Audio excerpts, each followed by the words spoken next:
I just thought I'd show you the aftermath of the installation of our new filter bed for our septic tank system. Like many people who live in rural France, we're not connected to mains drainage, and we inherited a septic tank with a non-conforming filter bed.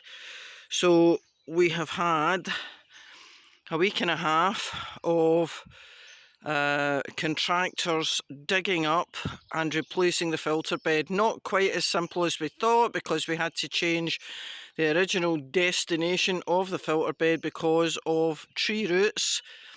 And sadly, in this orchard we have had to move 6 apple trees, which will now be replanted. Thank God it's raining. Orchard stretches up past the corner of that house to the right and up as far as the gate there. So massive earthworks. We'll leave it to settle. We're going to have rain for the next couple of days, and then we will replant and then sow some grass seed on top of this.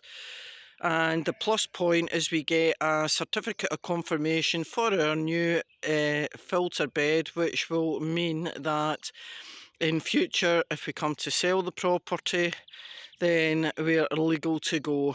So the plus points are it will be eco-friendly. The filter bed will filter out the waste products from the septic tank and just release them gently into the soil.